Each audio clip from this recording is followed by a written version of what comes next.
Olá amigos, tudo bem? Tudo certinho? Vamos então dar continuidade à nossa matéria de Direito Penal. Estamos falando dos institutos da desistência voluntária e do arrependimento eficaz. Já passamos por 4 itens, vamos agora para o item número 5. O item número 5 vai nos explicar a chamada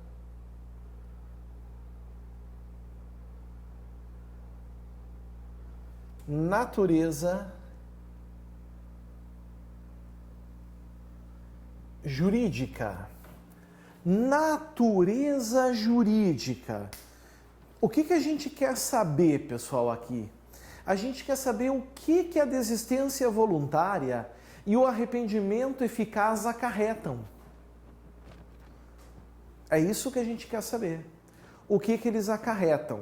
Na verdade, a resposta para isso, num primeiro momento, é depende. No primeiro momento, a resposta para isso é depende, pessoal. Por que depende? Porque os autores se dividem. E não é assim autorzinho, não. É o que nós temos de melhor na literatura penal. Então, nós temos uma divisão em 3 consequências. A primeira,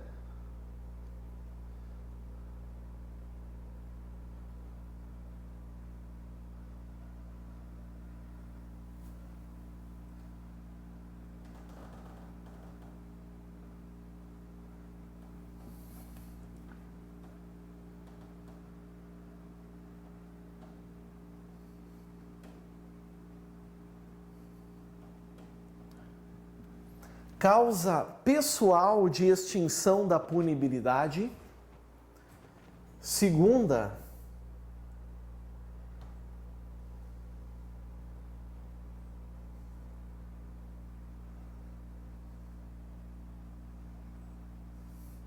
causa de exclusão da culpabilidade.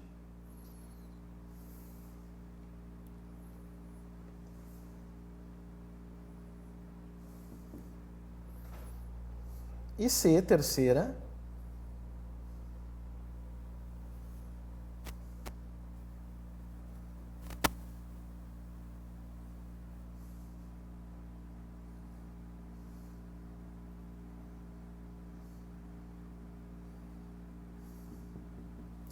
causa de exclusão da tipicidade. Senhores, o que quer dizer causa de extinção da punibilidade? Quer dizer o seguinte, que para aquela primeira corrente que está ali, o Estado perde o poder de punir, perde aquilo que nós chamamos de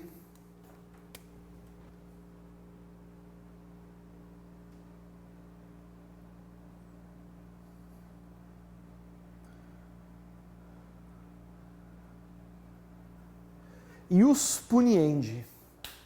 Agora cuidem, eu não estou falando que o Estado vai perder o poder de punir na desistência voluntária e no arrependimento eficaz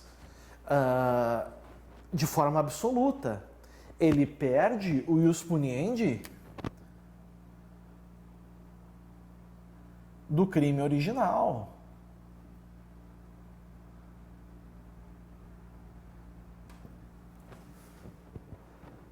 Certo? Perde do crime original.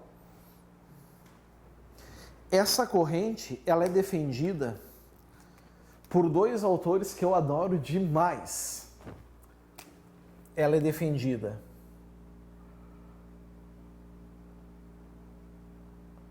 meu Deus,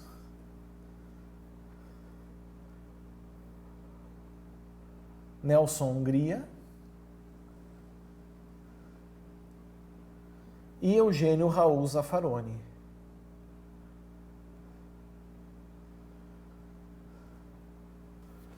Nelson Hungria e Zaffaroni defendem essa teoria. Olha o que mais. Segunda, causa de exclusão da culpabilidade. Pessoal, um detalhe importante na primeira. Para esses autores, então, quando ocorre a desistência voluntária e o arrependimento eficaz, nós vamos ter um fato típico, ilícito, culpável, mas ele não seria punível, certo? Então eu vou lá para matar uma pessoa, daqui a pouco eu desisto, eu teria o fato típico do homicídio, ilícito o homicídio, culpável do homicídio, mas não seria punível o homicídio. Lesão corporal talvez sim.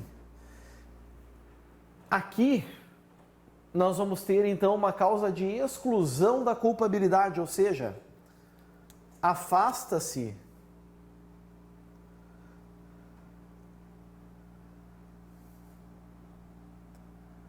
o juízo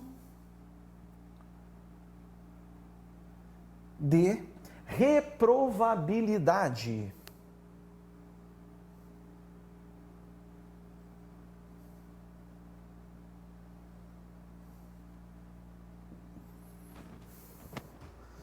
Certo?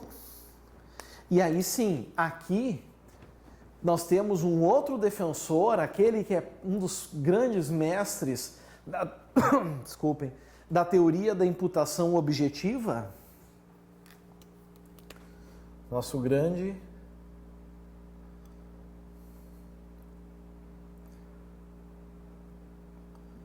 Klaus Hoxing. Para Hoxing, o fato seria típico, ilícito,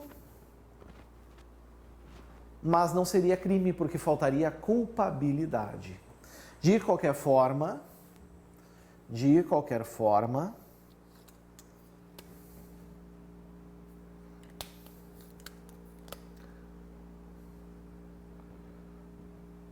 responde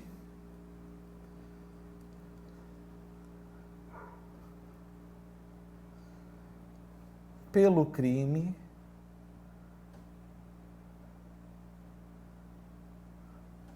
mais brando. Está ali. Responder pelo crime mais brando, meus amigos, é incomum para as três. Já adianto isso para vocês. Eu nem falei dessa terceira, mas essa terceira também tem essa característica, tá?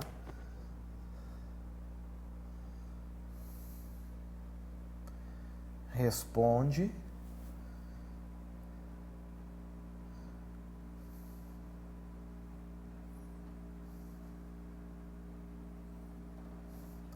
pelo crime mais brando.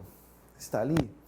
Bom, aqui, amigos, quem é que defende essa teoria de que o fato nem típico é, ou seja, é um fato atípico? Aqui nós temos, por exemplo, Frederico Marques, nós temos Damásio de Jesus, e agora eu acho que é uma das coisas mais importantes. Nossa jurisprudência, STJ principalmente, já pacificou o entendimento de que a desistência voluntária e o arrependimento eficaz seriam causas de excludente de tipicidade, ou seja, não é típico aquele fato que o indivíduo queria cometer e abriu mão. E também questões de prova costumam seguir este entendimento aqui. Aí alguém vai me perguntar, eu tenho certeza disso. Se não perguntarem é porque não é possível, já que a aula é EAD. Professor, se é adotada a terceira, por que colocaste as três? Pelo seguinte, consagrado, numa prova objetiva, tu vai lá, domina a terceira, responde a questão, já era, está resolvido. O problema, senhores, é numa prova dissertativa ou numa prova oral. Porque aí o examinador não vai querer que tu mostre conhecimento somente da terceira corrente. Tu vai ter que falar que existem as três, vai ter que falar, como eu falei para você, sobre elas. E aí sim dizer que a jurisprudência já deliberou sobre essa terceira aqui, certo? Foi opção essa terceira que aqui está. Certinho? Muito bem. E assim, o item 5 foi. Vamos para o item número 6.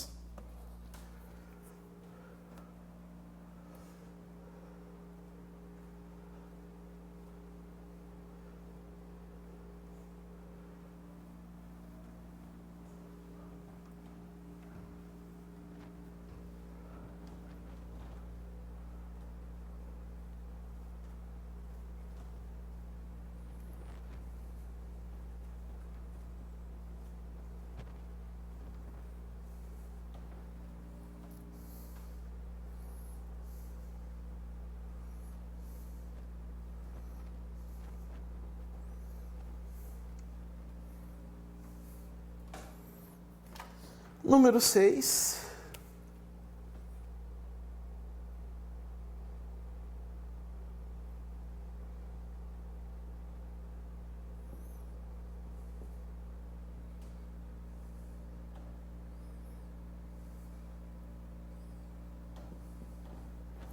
Desistência voluntária.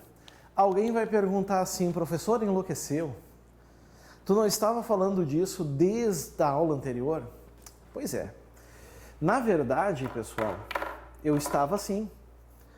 É que da aula anterior até agora, na verdade, nós estávamos trabalhando tudo aquilo que é comum entre esses dois institutos. Mas conforme eu já mostrei lá no dispositivo legal, eles não são a mesma coisa. Eles têm características distintas, eles são parecidos, certo? Os efeitos são parecidos, mas eles não são iguais.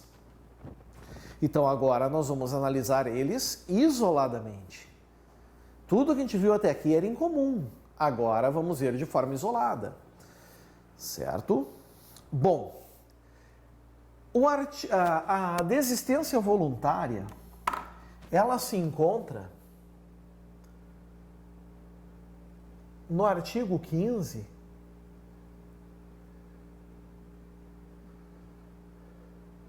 primeira parte do Código Penal, certo? Que diz lá que o agente, em azul,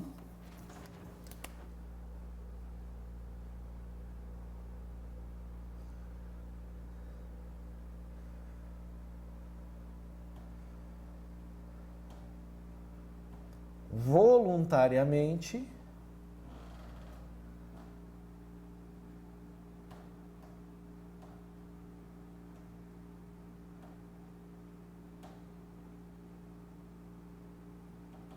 desiste de prosseguir na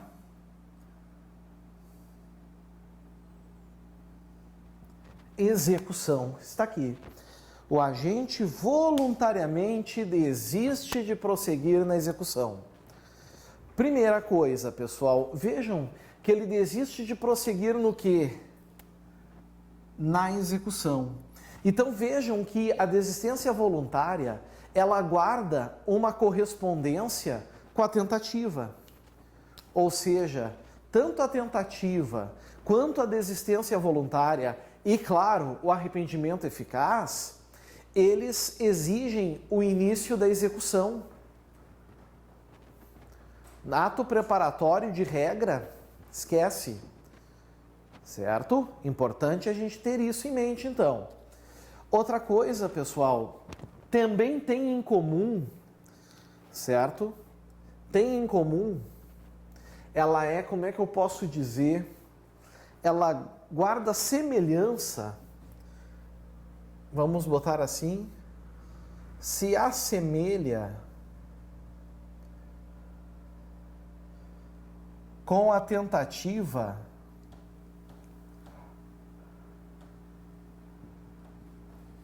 imperfeita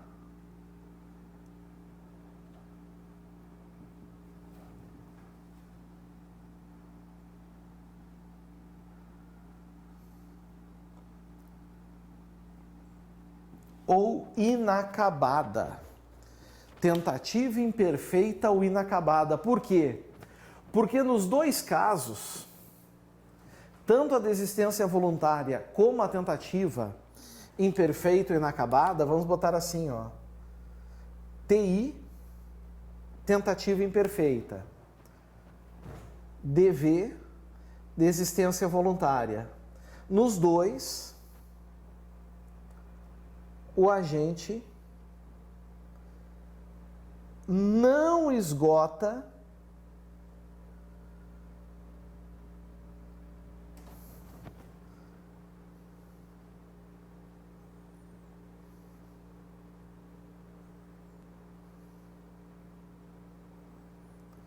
os meios de execução.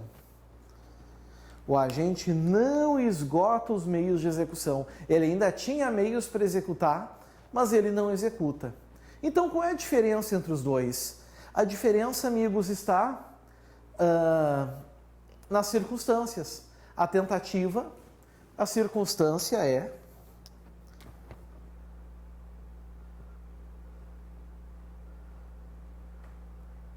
alheia. Na desistência voluntária, a circunstância é própria. Alheia e própria. Ali está.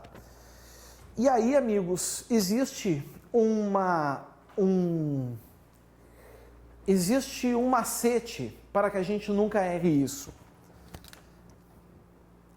Na tentativa, e aí a tentativa pode ser perfeita ou imperfeita, a frase é a mesma. O indivíduo diz: quero,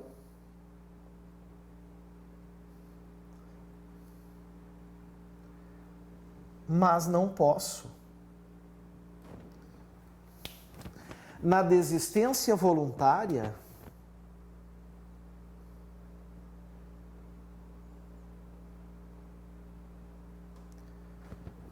o indivíduo diz: posso, mas não quero. Não quero mais, né? Porque no início ele queria. No início, tanto a tentativa quanto a desistência voluntária, o indivíduo, ele tem o dolo de crime consumado, ele tem a intenção de consumar o crime. Exemplo: Tício quer matar o Caio. Tício tem 6 balas no tambor da arma. Dá o primeiro tiro. Atinge o Caio. Vai dar o segundo tiro, a polícia chega e prende o Tício. Ele tinha o dolo de matar? Tinha. Queria ainda, mantinha o dolo de matar? Mantinha. Mas ele matou? Não. Foi por circunstâncias alheias ou por circunstâncias próprias? Exatamente.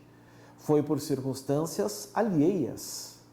Ele sempre manteve a intenção de matar. Nesse caso, nós temos uma tentativa.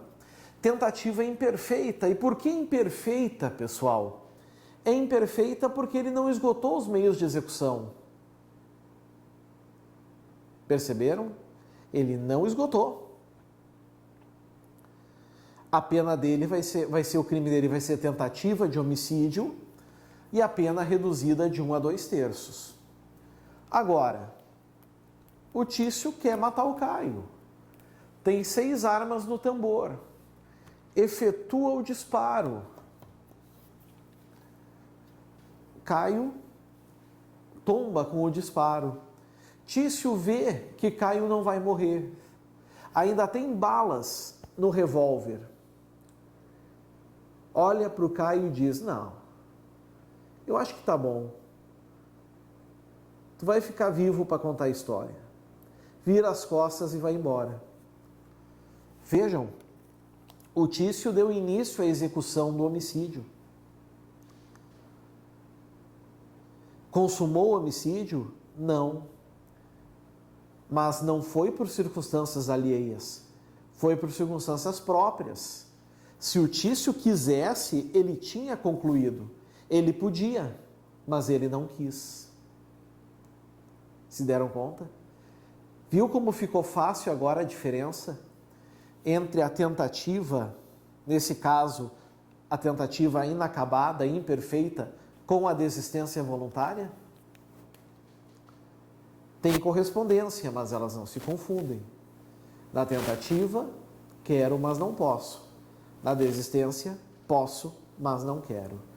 E aí, se é desistência voluntária, ele não vai responder por tentativa. Como a nossa teoria é o excludente de tipicidade, não vai haver o crime de homicídio, ele só responde pelo crime mais brando, que é a lesão corporal. Ok? Muito bem. Outra coisa importante, pessoal, que a gente tem que ter em mente aqui, falando da desistência voluntária.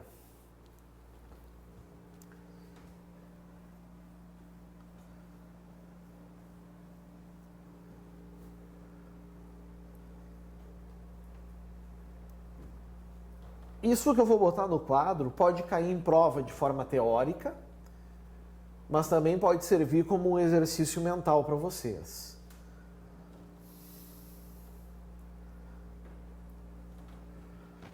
Assim, ó.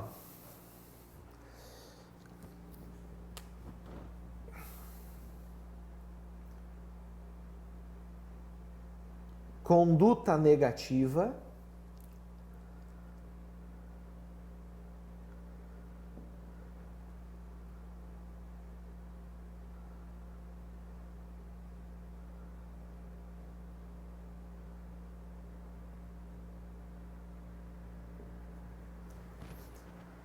Conduta positiva, certo? Conduta negativa, conduta positiva. Na desistência voluntária, a conduta do desistente vai ser negativa nos chamados crimes comissivos.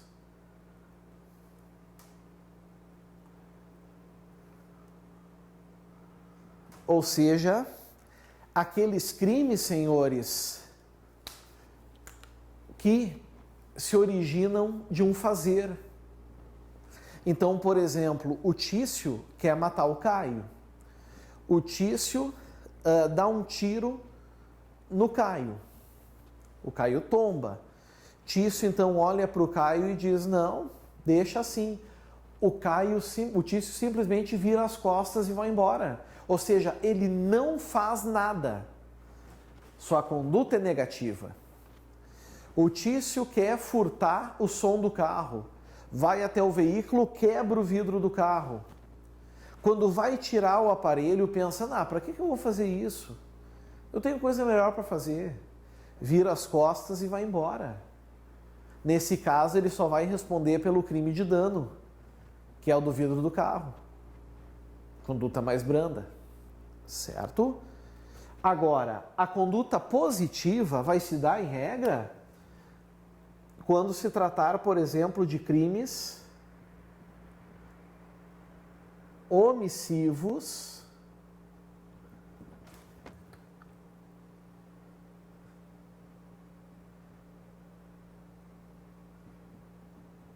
impróprios. Crimes omissivos impróprios. Aqueles que são praticados, vocês lembram? Pelos garantes. Aqui, o arrependimento posterior não se dá com o não fazer. Aqui, amigos, o arrependimento, a desistência voluntária se dá com um fazer. Por exemplo, a mãe que decide matar o seu filho, não alimentando-o. Começou a execução do homicídio, mas daqui a pouco ela decide passar a amamentá-lo. Vejam, o crime era um crime omissivo impróprio, a desistência voluntária se dá com um fazer, se dá com um agir, certo? E para fechar essa explicação particularizada da desistência voluntária, Entendam, amigos, que ela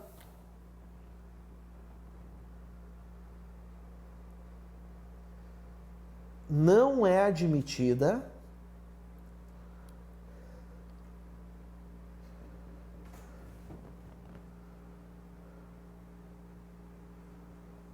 nos crimes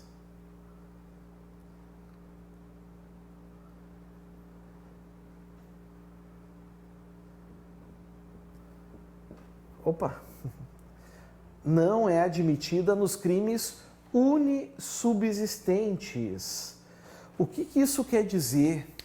O que quer dizer não admitir nos crimes unissubsistentes? Quer dizer o seguinte, pessoal: crimes subsistentes são aqueles que se consumam com um único ato. Não tem como fracionar a conduta. Então não tem como desistir depois da conduta ser praticada. Exemplo, tá? Injúria. Chamar a pessoa, ô palhaço. Não tem como se arrepender, não tem como desistir. Eu desisti de ter dito isso. Não dá. A honra subjetiva já aconteceu, o crime já se consumou. Com o primeiro ato de execução, nós já vamos ter a consumação do delito. Então, vejam como é incompatível, certo? Incompatível a desistência voluntária com os chamados crimes unissubsistentes. Certinho? Muito bem. Do item 6, a gente vai agora para o item número 7.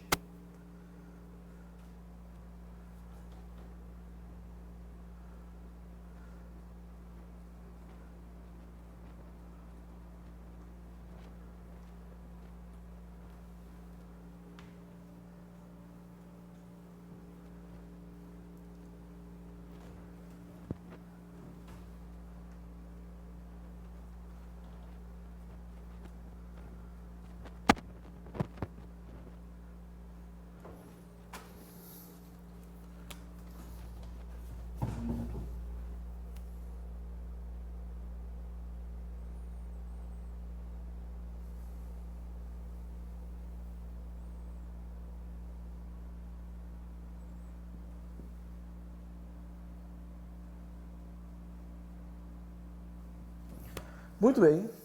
Aqui está o arrependimento eficaz. Arrependimento eficaz, amigos, também chamado como resipiciência.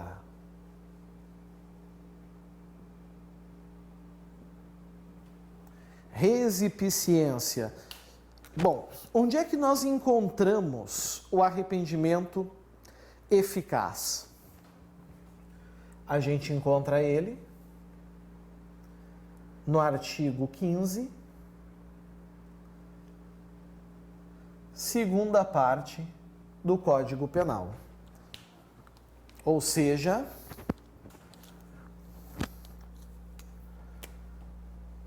o agente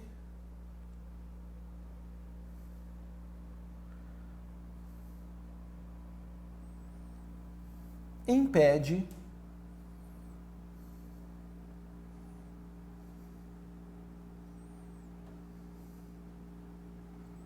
que o resultado se produza. O agente impede que o resultado se produza. Bom, amigos, se o agente impede que o resultado se produza, uma coisa a gente já sabe. Se fala o resultado, a gente sabe que o arrependimento eficaz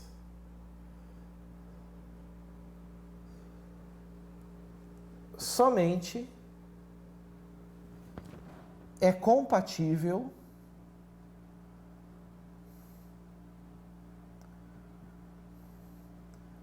com crimes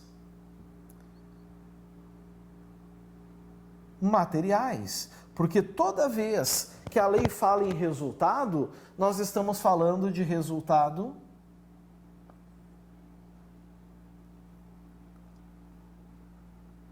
naturalístico.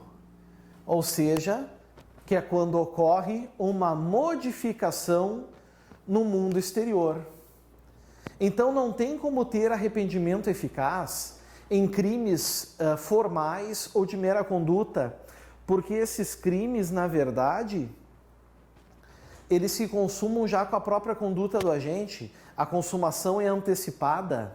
Então, só nos crimes materiais. E ao contrário da desistência voluntária, a correspondência do arrependimento eficaz já é agora com a tentativa perfeita.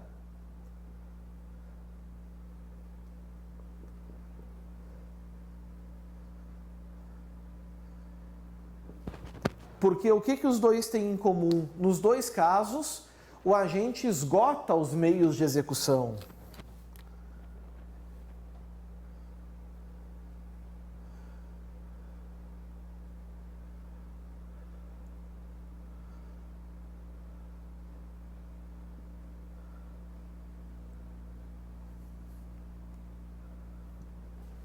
Ele esgota nos dois. Então eu tenho um revólver com duas balas, dou 2 tiros na vítima, aí eu penso melhor, coloco a vítima do carro, levo para o hospital e salvo sua vida. Isso é o que? Arrependimento eficaz. Porque além de eu mudar o meu dolo, eu ainda tomei uma atitude que impediu o resultado. Eu só responderia pelos fatos anteriores, que seria lesão corporal. Por esse motivo, pessoal, a diferença entre os dois está no que? Aqui é alheia, a circunstância aqui é própria. Essa é a diferença. Ok? Muito bem. Tenho mais coisas para falar sobre esse tema para encerrar, mas não será nessa aula, e sim na próxima. Vamos tomar um cafezinho, um chazinho, dar uma relaxada. Daqui a uns minutinhos estamos de volta. Valeu, pessoal. Tchau, tchau.